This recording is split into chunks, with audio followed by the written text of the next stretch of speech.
Jeffrey Dinowitz is the Bronx Democratic County Committee Chair, and he joins me tonight from New York City. Assemblyman, thanks for joining us. Good to be here. Well, you are the man of the hour, as it turns out. The state Democratic Party has asked you to get rid of the man all Democrats love to hate, Pedro Espada, and what say you? Well, I received a letter that they sent to me after they sent it to the press. I've read the letter, and I'm going to consider what they have to say. I'm going to look at the election law and really find out what it is we actually can do, and then I have to determine whether we should do that, whether that's the right way to go. And we have to do what's right, what's smart, and what's fair. Well, the law actually says that you can demonstrate that he is not, quote, in sympathy with the party's fundamental principles, and that he is not entitled to enroll in order to further his ulterior motives. That's what the law says. It seems to me that, well, first of all, this has been litigated once before in 2002, but before we even get there, and Pedro Espada won. But before we even get there, this seems to me to be a difficult thing to prove. How are you going to prove what his motives are? Well, that's the purpose of a hearing. The way it would work is that I, as chair of the Democratic County Committee, would have to essentially act as the judge and jury, the trier of the facts, listen to evidence, listen to testimony. If we decide to go ahead with this, this is merely a request by the Democratic State Committee. And it should be noted that if we did go ahead with this process, it would take some time. We'd have to convene such a hearing. We don't know how long that would take. And then, depending upon the results, it could wind its way through the courts, and that could take months and months and months. So surely this is not something that would be resolved prior to the September 14th Democratic primary. Okay, well then what's the point? It's showboating. It's really nothing more than a PR stunt. If that is indeed the case, that there's no way to get rid of him now, he's facing charges. He might yet get indicted, and if he's convicted, then he wouldn't be able to hold his office. And he's facing two primary challenges from two fellow Democrats. But why do this then? Well, there's no certainty that this will be done. As I said, this is a request from the state committee.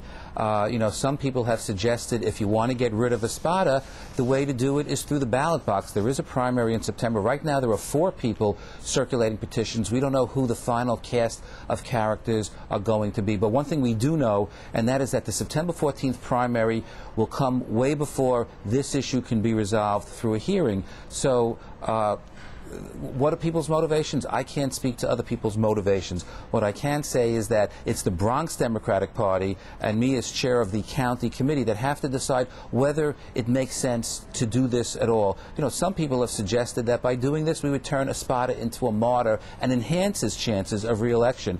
So I think before we make a move, we have to look at it. We certainly have to look at the politics, but look at the law, look at the party rules, and decide things on the merits. And I certainly can't say what I personally believe about this and be fair at the same time, so I'm not going to say what I personally feel about this. But it sounds like you have some thoughts. I mean, it doesn't sound to me like a slam dunk. The other question is, what about the timing of this? I mean, the Senate has yet to pass that revenue bill that the Assembly already passed. That's the final piece of the budget. Without the passage of that, you can't get paid, nor can the Bronx Democratic Chairman, Carl Heastie, get paid, nor can any of the legislators, Democrat or Republican, get paid.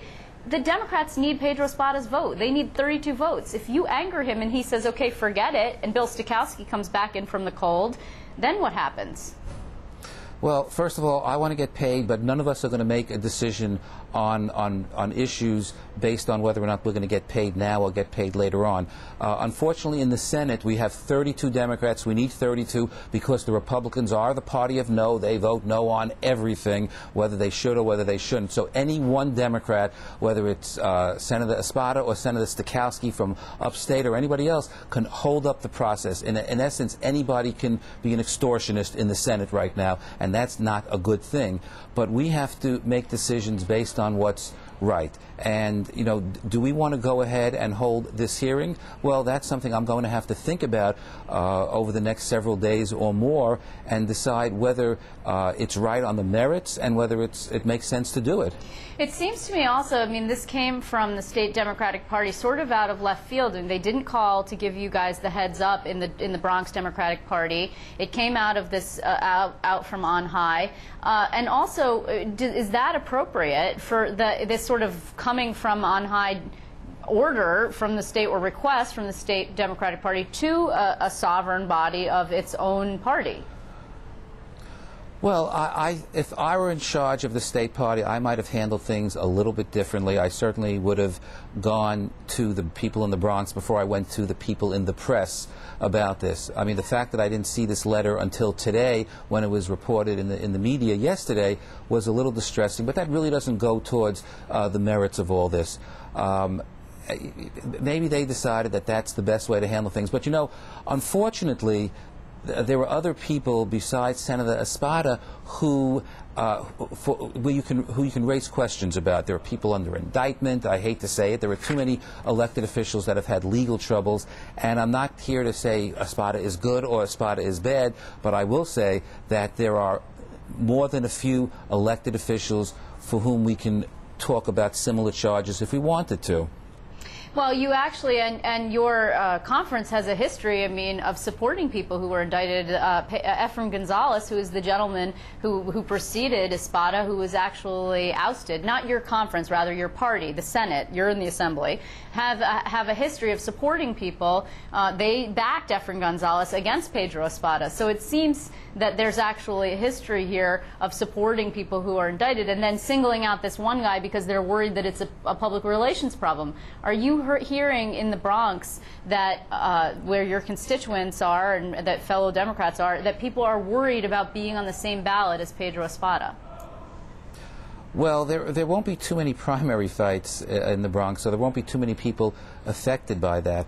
I've always believed that we should not convict somebody until they're convicted, but having said that, I could understand people being concerned about being linked to an elected official where there are questions raised, whether it's by way of an indictment or accusations or leaks or whatever. So there were serious issues here. There were serious concerns that people have raised about Senator Espada. Whether or not that means that he should be thrown out of the Democratic Party, that's another issue. Don't forget, if one person can be thrown out of the party, then other people can as well. So we have to really look at this in a very smart way, and we have to make a decision based on what the law says, based on what's good for the people of the Bronx and what's good for the party. But we have to be fair to Espada.